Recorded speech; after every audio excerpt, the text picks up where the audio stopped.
Hey, what's up, guys? This is Zach Like here, and you're listening to the one, the only, the Kings of the Ring audio drama podcast, home of the Diamond Donnie Gold, baby. Woo! Let's get it, boys! You're listening to the Kings of the Ring podcast network.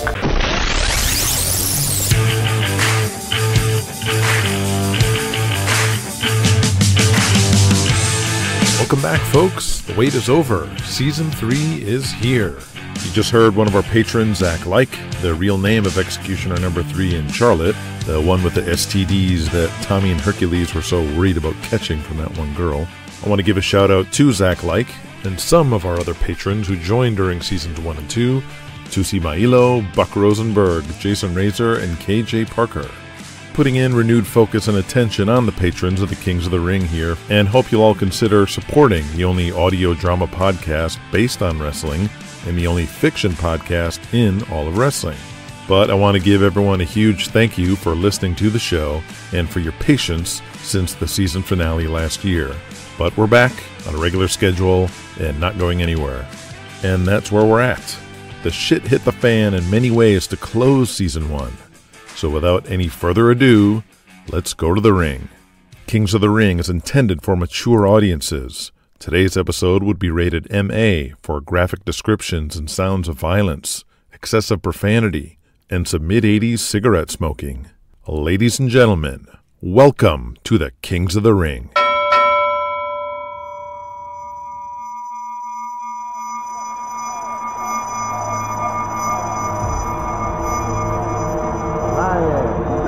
The referee shouts at Goliath, who eventually rolls off and pulls himself up to his feet, egging on the fans. The referee leans over Buddy Melrose, who is completely still. He looks into his closed eyes and slaps his face, which just rolls to the side, unmoving, as Goliath drunkenly dances around the ring, riling up the fans. The referee looks to Nelly Gotch at ringside, with tears in his eyes, shaking his head. Nelly Gotch slides into the ring to Buddy Melrose's lifeless body as he puts his ear to his chest, while the ref shakes Buddy to no avail. Charlie Gotch watches in horror. Oh my God, I did that again. Hollywood Buddy Melrose lays motionless in the ring while Nelly Gotch is over him, slapping his face, trying to revive him.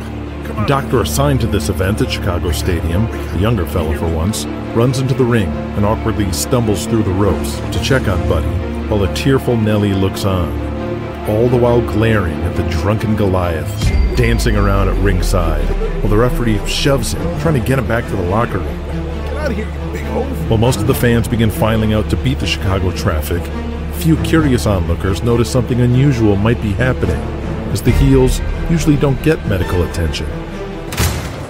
The gurney slams through the doors leading to the ambulance waiting outside, with an unconscious Buddy Melrose rolled through by the EMTs. Charlie Gotch looks on, concerned for his old friend. Well, these damn mercs are gonna block the ambulance from getting out of here. Someone get a couple of the boys to work another match to keep the fans inside.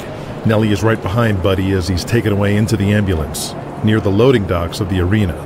Charlie, beginning to accept the tragedy, stops the referee. Bart, what happened? Before the referee can even answer, Nelly walks over, fuming. I'll tell you what happened. That fat, revolting monster killed Buddy Melrose. He came in drunker than a tin house cat and crushed Buddy to death. Charlie, still trying to take it all in and make sense of it all, turns as Goliath arrives from the arena floor. Nelly, get me my bloody bottle. Nelly is trembling in rage. Fuck off.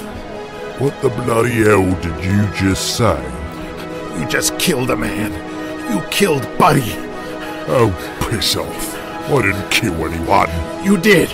You caved in the man's chest because you're a drunk motherfucker and fucking dangerous in that ring. You watch your tongue, little man. Nelly, struggling with himself. If it was his time to go, it was his time to go. Now get me my fucking grog. Nellie walks straight over to the duffel bag with a bottle of booze inside. You want your bottle? Okay, here's your fucking bottle. Nellie marches straight over with the half bottle of Crown Royal and smashes it on Goliath's head. The drunken Goliath falls to a knee as a chunk of glass sticks out of his head like a shark fin. Nellie jumps on him and starts punching him in the face, but to no effect. He may as well be punching a sack of flour. Goliath, in a rage, stands up his full 7 feet and throws Nellie across the room. Stab it! Stab it! Charlie runs over to stand between them. Goliath, blood starting to pour out of the side of his head, grabs Charlie by the throat and slams him against the wall. This is all your fault, old man. Spoiling that little girl you call a son. The 60-year-old feels every year of it, unable to do a thing as his feet swing helplessly in the air like a child, and his entire bald head turns beet red like a tomato. Goliath, stop! Someone get the police! Nellie, his eyebrow bleeding from cracking it on the cold concrete floor of the arena, sees Goliath choking the life out of his father and looks around for any kind of a weapon. You fucking bastard! I'll fucking kill you! I'll kill... Nellie stabs Goliath in the shoulders with a pair of scissors. Goliath drops Charlie to the floor as Nellie stabs him over and over and over again in the back. Holy shit! Mr. Shimasaki shouts as he and a few wrestlers walk in and see Charlie slumped on the floor, a bloody Nellie with a deranged look on his face, stabbing a bloody-faced Goliath. Nellie looks up, regains his senses, and drops the scissors. Panting and sweating, Goliath falls to all fours, blood streaking down his back as Charlie stirs and looks up. The cops are coming! The cops are coming! Get the doctor for Goliath. Tell him a fan stabbed him on the way to the dressing room. What the fuck is Get going Dad on out here? of here before the Charlie cops come. all right? He'll be fine. Just another night with Goliath. Just like Dad wants. Season 2, Episode 1, Big Time. It's Saturday evening in Baltimore, Maryland. A 10-year-old kid walks up to their large wooden console TV on the floor of the living room, ready to plop down belly first on a large soft rug to once again enjoy cable television. Dinner's gonna be ready soon. Don't turn that on. Oh, Dad, come on. I'm watching the Empire Wrestling Federation. Wouldn't you rather watch the Baltimore Kilts or the O's? None of that's on, Dad. And the Kilts are gone. Well, hon, you've got until 7, then we're watching Hee-Haw like we do every Saturday. Hey, Dad, look. It's Diamond Donnie Guild. I hate that guy. I wish Thor Hansen would kick his butt already. Where are they wrestling them? What kind of arena is that? Diamond Donnie Gold, in a custom-made suit with diamond rings and bracelets, walks out onto the set, on the same station he's been on most of 1984, from various arenas throughout the Midwest, Northeast, and Canada. But this time, he's in a location not familiar to the current audience of the Saturday evening cable show, but very familiar to him, the WVBS studios. Yeah, Diamond Donnie Gold, back with J Devil on WVBS. Oh yeah. Delvo, back on TV for the first time in almost a year, tries to choke back its tears, looking away shyly from the camera. What a horrible year 1984 was, Jay. What happened to the sport of professional wrestling? I've never been so disgusted. The wrestling world was turned upside down into a living nightmare.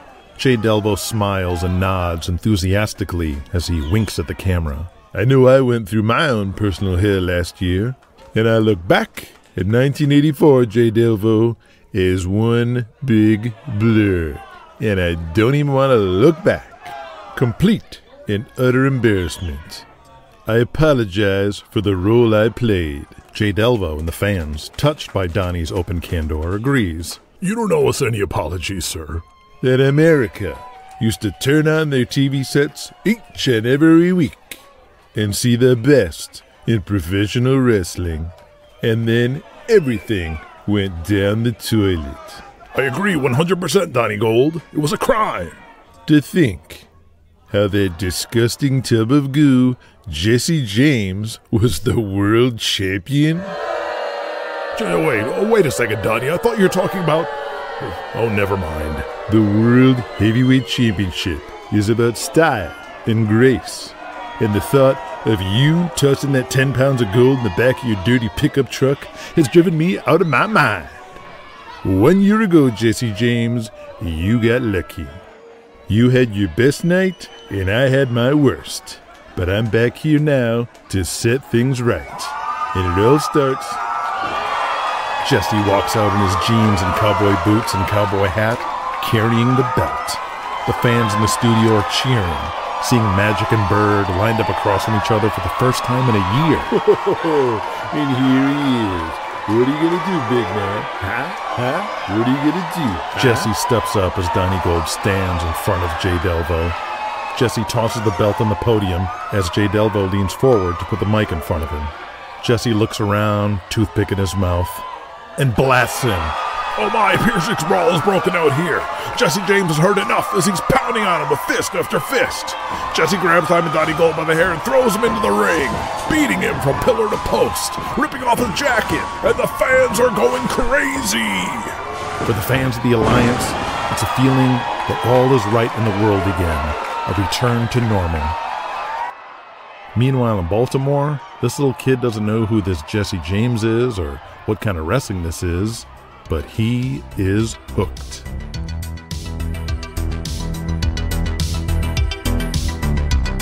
Julian Kane, with his $100 weekly haircut and perfectly cut custom-made suit, looks out the windows of the Empire State Building, swirling his glass of bourbon. The new home of the Empire Wrestling Federation, a far cry from the humble Jersey City warehouse where his father ran the company for decades. He turns back towards the unnecessarily large conference table where the EWF Brain Trust is set. Nigel Davies and Les Henderson, former co-owners of Atlanta's Southeast Championship Wrestling, who sold their territory and accompanying cable TV slot to Julian last summer, a move that snuffed out SCW, one of the 7 major territories, got Empire its first national cable TV show, and brought Nigel and Les into the Empire. The timing of this deal was perfect, as Julian had just fired the man sitting beside them right now, Louis the Greek Chinopoulos. Louis, along with Sal Spinelli, were longtime assistants to Julian's father and were put in the will to receive controlling interest of the company if Julian failed to hit a certain level of profit in his first year in charge. This was not a secret to Julian. What was a secret was that Sal had conspired with the old head of accounting, another loyalist to Julian's father, to sabotage the books so Julian would believe his first year was a financially profitable one when it wasn't at all. Young Jerry Guzman sits at this table as well, he the man who stumbled upon this plot and rewarded by Julian with the permanent position of Chief Financial Officer of the EWF. While Julian took actions to save his hold on the company, highlighted by stealing the Carolinas Supercard concept with Empire Mania, the highest-grossing wrestling show of all time, it wasn't enough. In the end, Julian had no choice but to give up his prime piece of cable real estate, the WVBS Saturday time slot, selling it to the Jesse James run Carolina Wrestling Association for $1 million, which secured his permanent claim to the EWF, but gave his opposition life. And now those players, Nigel Davies, Les Henderson, and Louis the Greek, sit here together, all underneath Julian Kane, ready to run the Empire Wrestling Federation in 1985. I was hoping to squash the Alliance out completely last year, but 1985 is when we'll finish the job. They're reeling, and I'm ready to take it home. No more hope spots, no more comebacks. We go to the finish. Tell me, Nigel, who do we need to put the heat on? Who's ready to take themselves out and save me the extra effort? Nigel Davies speaks. All South Wrestling is suffering, at least in comparison to their past. This Angel Brothers fiasco, them replacing Michael with a fake brother, was doomed from the start. And when Gabriel knocked him out during a match, the fans had enough and felt truly betrayed by Bert Ironside, who lied to their faces for months about something they believed in him for: family.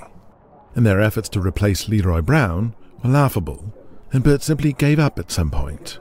Speaking of Michael Angel, I told you all after Empire Mania to make him a clear number 2 babyface, ready to take over for Thor if needed. Well, that's off. Keep him in that upper level of babyface with Corporal Punishment, Tarzan Kid, and the others, but nothing more than that. Hendo pipes in. What? Why? Michael Angel had the best match at Empire Mania. He saved the show. Louis the Greek speaks up. Hendo speak truth. Michael had coming out at Empire Mania.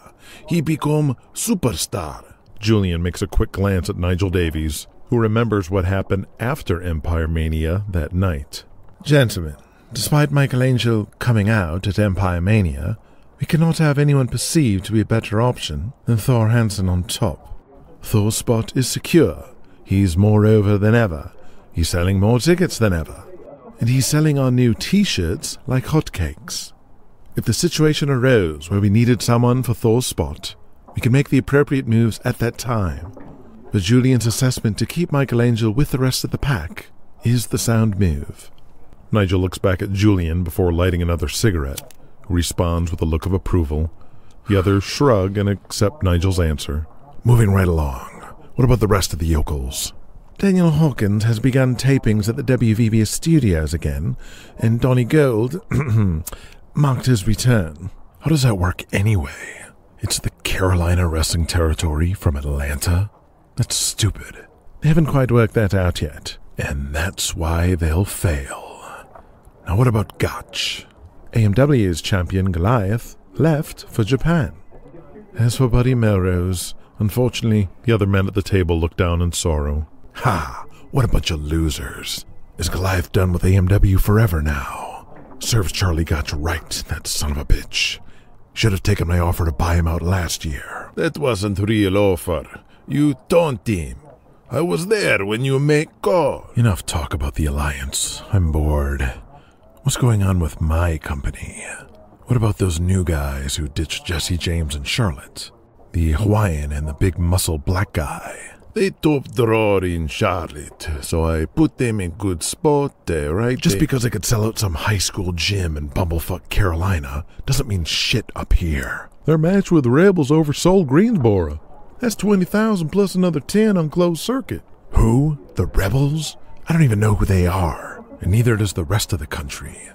Nobody in America knows or cares about anything in the South. People in the South do. Listen, it's time we implemented a major doctrine into the Empire Wrestling Federation, right now and for the next 35 years.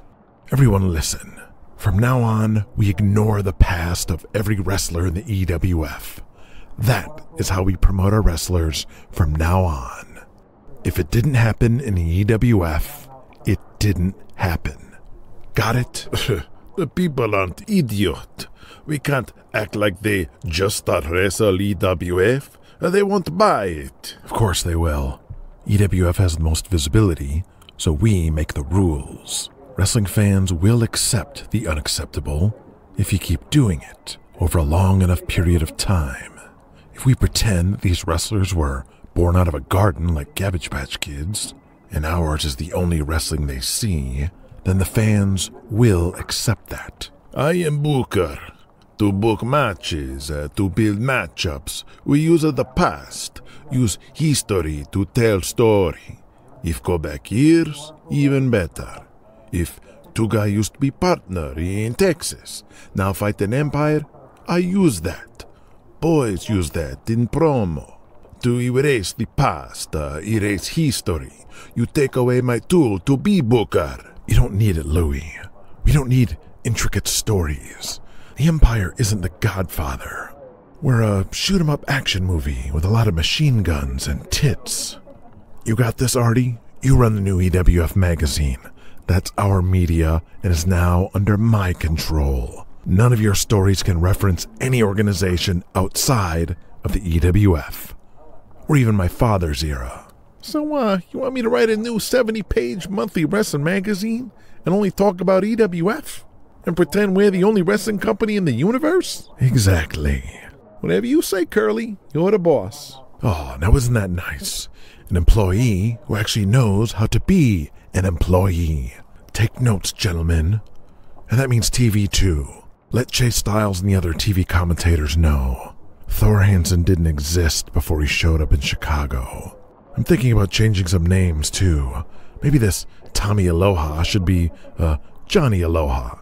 Just to mark that he's Empire now, and no longer Alliance. Half the reason you signed Alliance, guys, is to steal their fans.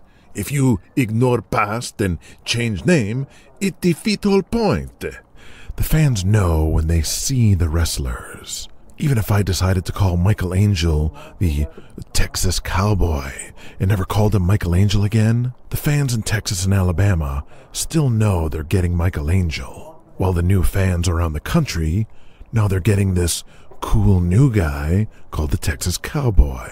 Yes, but then everything suck. That idea is the shit, Julian. That make everything stink like shit for no reason. Yeah, I don't get this, Julian. Flair Bird leaves the Celtics for Chicago Bulls. You can't just start calling him Jeff Harvey and pretend he never played for the Celtics. It'd be a joke. Fans will accept this in time as perfectly normal. Trust me. They shake their heads. What's the deal with this Aloha and Hercules anyway? Tommy Aloha is this Hawaiian, hell of a worker. Moves like a cat and built like an Olympian. Before his match, he puts a lay on a girl in the crowd and then fucks her later that night. What? That is gimmick? Ring announcer tell fans this before a match? No, they don't say it out loud to the fans. It's just what Tommy does. It's always the first thing I think of with him. Great way to mark his rats. I don't care what he does with his rats, but his Hawaiian gimmick of a lay on a fan is good. But tell him to do that with kids only. Helps the family-friendly atmosphere of EWF. He can fuck their mothers or their legal guardians. Everyone jots that down in their notes. What about this Hercules? He's like a strong man or something? We used him in the past too in Atlanta. He's a big strong fucker. Strong as a gorilla. But he don't really have a gimmick. He's just a big gentle black guy. Fans really like him before Jesse turned him heel last year. We already have a big gentle black guy in Leroy Brown. That's true. So we need to come up with a gimmick. He's really big and black. So maybe we could push an actual gorilla gimmick, like you said, Henderson. We could sell gorilla toys. We'd make a mint on that. Most of the black folks I know don't really like being called a gorilla. Fine. Maybe we can play off his roots somehow. I'll come up with something. How are the house show gates doing? Thor Hansen versus Gideon Kavanaugh on top. Strongest house show run in 5 years. We own West Coast Swing this week, and back through Ohio, Michigan, Indiana. Advance already strong. Of course it is. Those Alliance fuckers left those states completely open and neglected. Those people were begging for wrestling.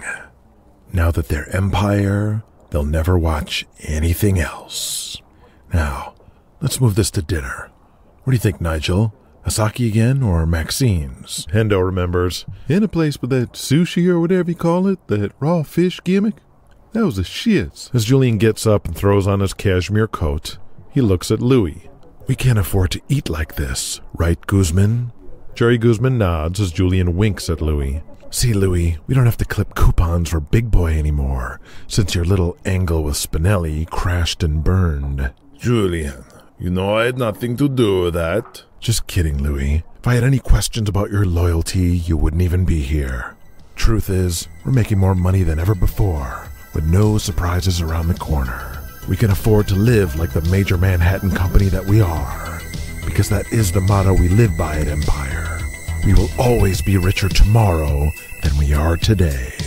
That is the worst motto for business I've ever heard, Julian. When you're the owner of the Empire Wrestling Federation, you get to say that. The worst part is, you are correct.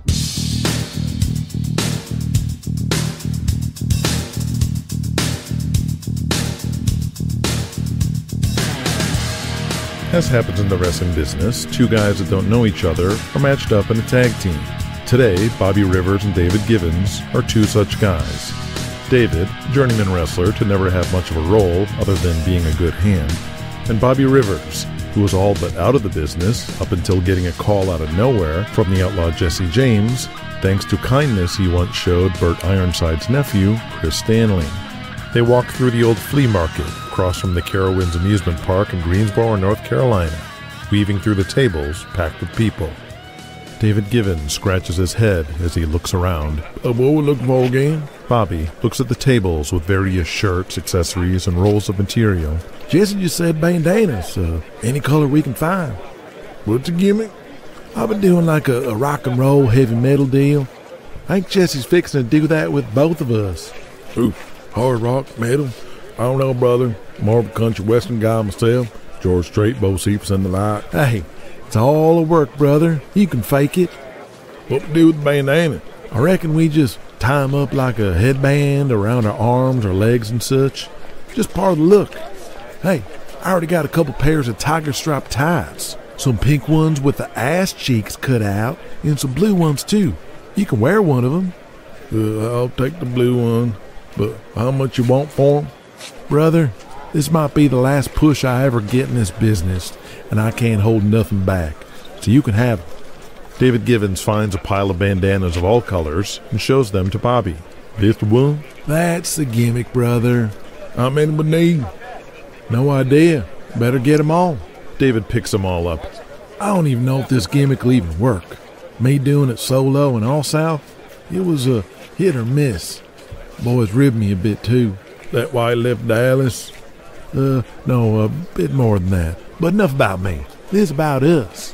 And if the gimmick don't get over, he can always turn his heel and give us a loudmouth manager or something. I always thought I'd be good as a heel. Either way suits me. The match last night went pretty smooth. You got some moves? Thanks, brother. I already know how good you are. I grew up watching your daddy out here in Georgia. Watch you and your brothers grow up in that ring. Surprised you even noticed me. My brother's got all the charisma in the family, all up there from Brandon Crenshaw. They just happy picking shit. All that fucking shit got plenty of rats, pussy money. I'm the only one down here in Atlanta. Not doing much, but I'm working. Pay steady, just keep me booked.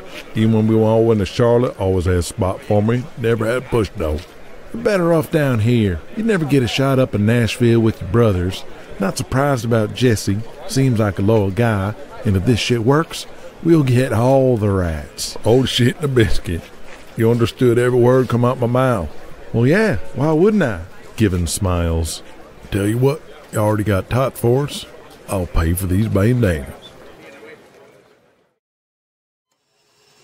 A cardiac arrest is when your heart stops. It's not necessarily a heart attack.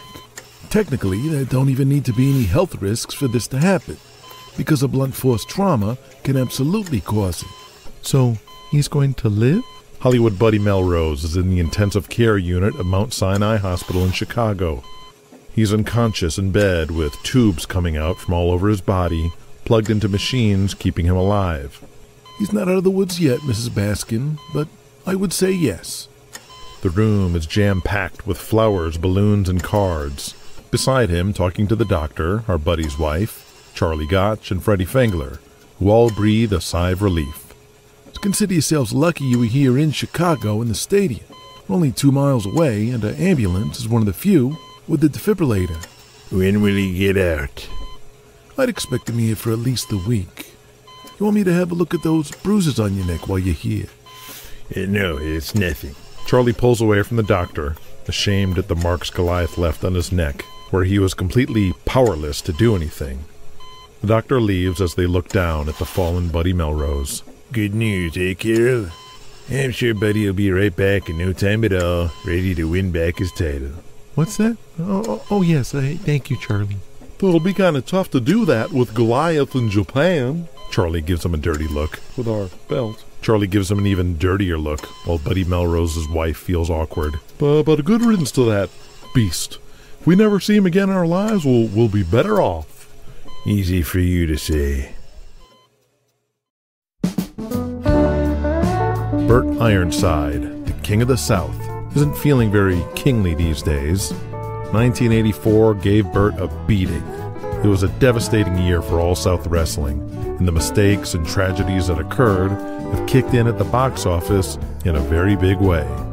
Bert, at his desk in his Dallas office, pores over the ledgers Booker Peyton Thomas filled out from the past week, seeing the dwindling crowds across the South, his one-time hotbeds losing interest fast in All South Wrestling. What do you want? Bert's portly nephew, Chris Stanley, opens the door and stays in the doorway. You wanted to see me, Uncle? Blech. You seen yourself lately? You sure ain't sweating off the weight in this southern heat. You're fatter than ever. Chris looks down and pinches his growing belly, ashamed. Yeah, this Texas barbecue is tough to turn down. Not to mention I've been drinking more beer than I did at college. I mean... Okay, enough. I didn't call you in here to listen to your Weight Watchers confessions. Now, we got a couple boys coming in this week from Nashville. Brick Sawyer and Tiger Warren. You know them? Not in person, but I know them from magazines and stuff. Five-time WWA Mid-Southern Tag Team champs. Tough guys. Yeah, they've been around and know what they're doing in the ring and know how to draw heat. But they can be a bit much sometimes, so I need you to keep an eye on them between towns. Keep them out of trouble. Chris gulps as he doesn't anticipate getting along like he did with Dan Sanders when he came down from Empire State. Is Dan Sanders still with us? I'm sure he'll swing through again one day, but he's slowing down his schedule, working select dates around the Alliance. I think he's doing a few shots for Crusher in St. Louis now. Oh. Anything else you need me for? Nope. Chris musters up some courage and enters the room completely. Uncle, I had some ideas to sort of shake things up a bit. The way things ended in '84. Nope. That'll be all, son. Bert buries his head back in the paperwork. You want to hear this? I mean, things aren't going so great in ASW. I figured you'd be more open to anything now. Bert takes off his reading glasses and looks over at Chris. You can't just walk in off the street and start being head coach of the Dallas Cowboys. The business don't work that way, kid. I know you and Peyton are booking, but I just want to be around and learn. Maybe throw an idea or two here and there, like I did with Crusher and Bobby Rivers. Remember? I mean, I had this thought about the camera work. There's this thing that Pops does in the long shots and what we can do. Enough, Chris. Beat it. Count yourself lucky you're here at all. Come on, get. Gabriel Angel steps outside of the arena, coming back from his match, out of breath and sweaty, and sees Chris Stanley in the parking lot, pouting, throwing rocks. What's eating you, cousin? What? Oh, hi, Gabriel. Nothing. I just always feel like I'm on the verge of being fired by Uncle. Seems like everything I'm doing around here I'm not great at, and he's doing a great job of showing me that I don't belong here. I'm either setting up rings with that old pervert boxcar, or getting coffee for Pops in the TV truck, or picking up guys from the airport. Now he's got me watching Tiger Warren and Brick Sawyer, and I know it's going to be the shits. Brick and Tiger are coming. And you're watching them? Good luck with that one. Great. Chin up, cuz. There's always a method to Bert's madness.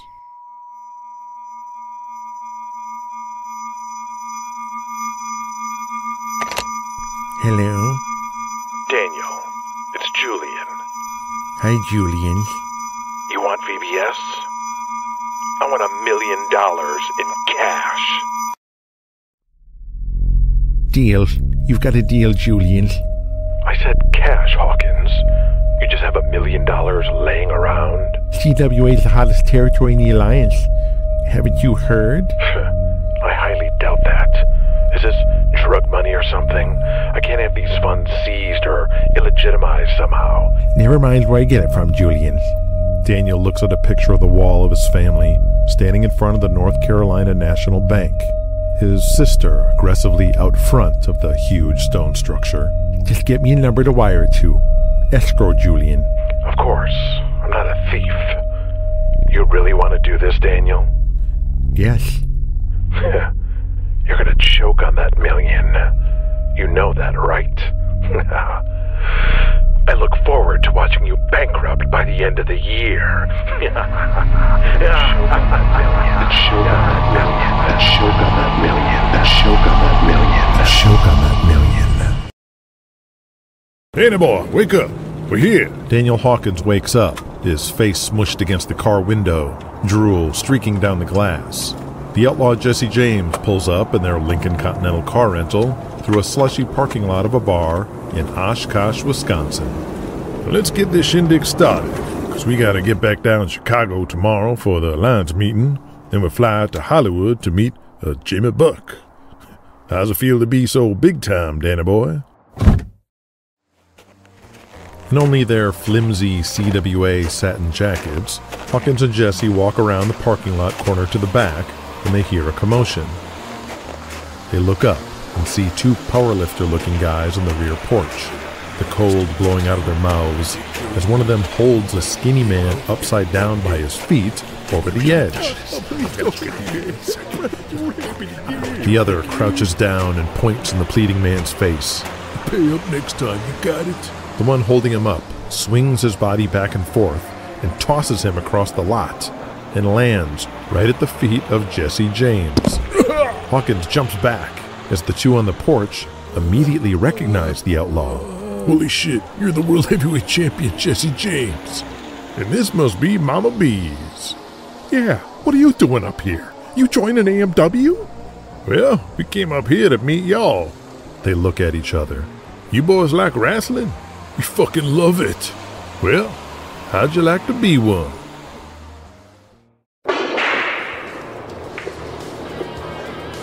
Jesse James sits at a booth in the corner with Hawkins at his side. 7 of these hulks, all together, squeeze into this corner, cramming into chairs, squishing massive shoulder to massive shoulder to see and listen to the outlaw Jesse James. Their eyes agape, taking in every word and disbelief that he's even here. On TV and wrestling in front of thousands of people every night all over the country. And that's what we want to do. They all stare back at him blankly. One of them asks, Did you bring the world title belt with you? I think we can see it. Yeah, can we touch it? Jesse looks at Daniel. Jiminy crickets. Prince wasn't just whistling Dixie about these guys. You boys listen to a word I said? Yeah, Mr. James, we're listening. You want to do this or what? One of the more massive of these giants speaks up for the first time. I have to ask, how much money can we make? Jesse turns to look at him, and his eyes light up as he can already see dollar signs working with this guy.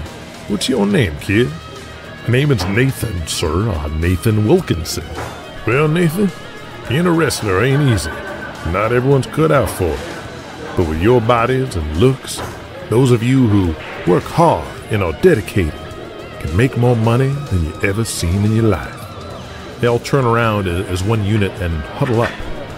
Daniel looks at Jesse impatiently, while Jesse coolly drops his whiskey shot as they finally turn back around. Yes, Mr. James, we're in. This would be a dream come true for us. We begged Charlie Gotch for years to train us, and he wanted nothing to do with us. Really? I got a question, though. How in the Sam Hill did y'all end up in the same place? Is there something in the water up here? No, man, we've been best friends since high school. We lift weights together, we fuck together, we do everything together. We're the best of the best, baby. The 1979 Wisconsin State Football Champions. Yeah, the best come from Oshkosh North. The meat machine. Yeah, let's go. They all turn and form a circle and put their hands in the middle. M-E-A-T.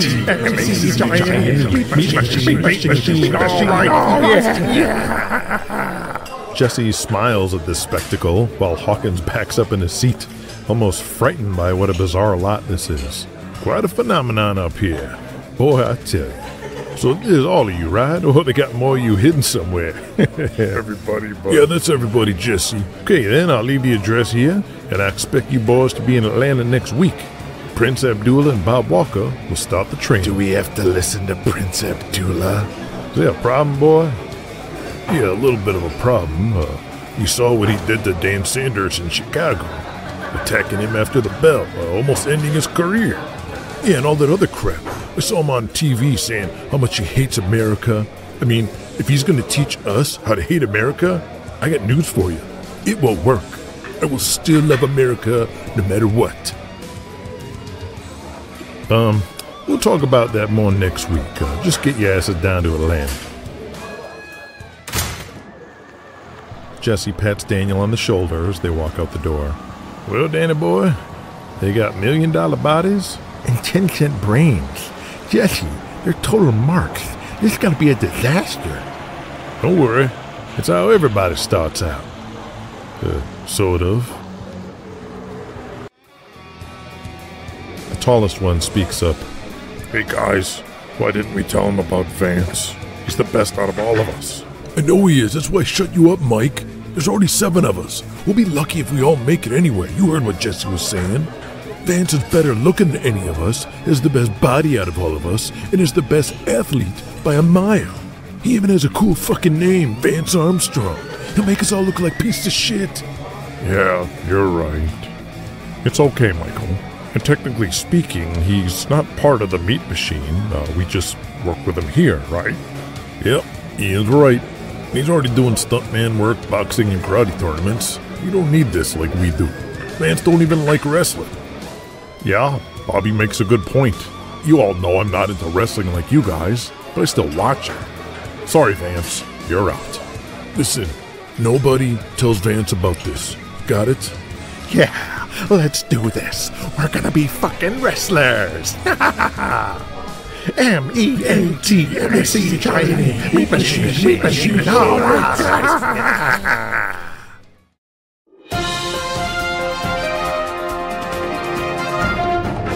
Since we did our report, Tylenol now has to put plastic seals on their pills from now on. Because we are fighting for the people against these fraudulent companies. Michael Sluck sits behind the ABC News exposed desk in a foamy white neck brace beside the other 2 professional reporters. We've been watching. So, Michael, what on earth happened with your neck? I mean, great Scott, look at the state of you. This has to do with our report next week, and this is a doozy. The newest fraud is professional wrestling. This came from a complete and total coward named Crusher Krawcheck. But you'll have to tune in next week to find out.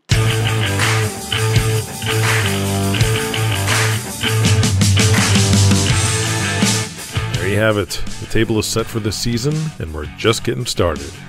This week's deleted scene was Diamond Donnie Gold visiting the outlawed Jesse James at his ranch, the first time speaking with Jesse since he left for the Empire last year. If you are a championship tier or top guy or top girl on Patreon, then I hope you enjoyed that scene. If you did not hear that, then you're listening to the worldwide release version of The Kings of the Ring, and I invite you to become a patron because every episode this season will have a deleted scene only on Patreon. You can still follow The Kings of the Ring if you don't, but the deleted scenes will definitely enhance and expand on the story, and it'll feature some pretty cool stuff.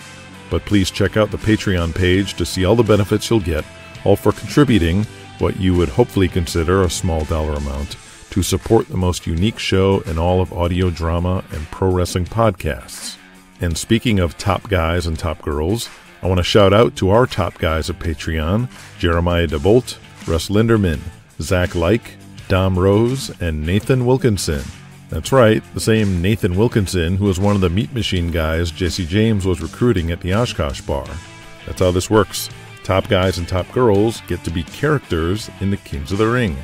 The championship tier patrons will also have exclusive access to our other podcast series, Breaking Kayfabe, the director's commentary or inside scoop series. This week, you'll hear about the Baltimore accent, the story with Nellie Gotch stabbing Goliath with scissors, and what the alternative weapon would have been, plus a remark on racism against black people in wrestling, stemming from Julian's brainstorm on what to do with Hercules Harris, the resurrection of Buddy Melrose, his wife, and much more. Coming up in episode 22, World Wrestling Alliance has a huge meeting at Charlie Gotch's house, plus Jesse James and Daniel Hawkins finally meet famed Hollywood comedian Jimmy Buck. And Buddy Melrose gets an unexpected visitor, and the world sees the ABC News Exposed report on professional wrestling. So make sure you subscribe, like, favorite, or whatever your podcast app uses to get you the newest episode to you ASAP. And leave a review on that app if possible. And as always, thanks so much for listening to the Kings of the Ring.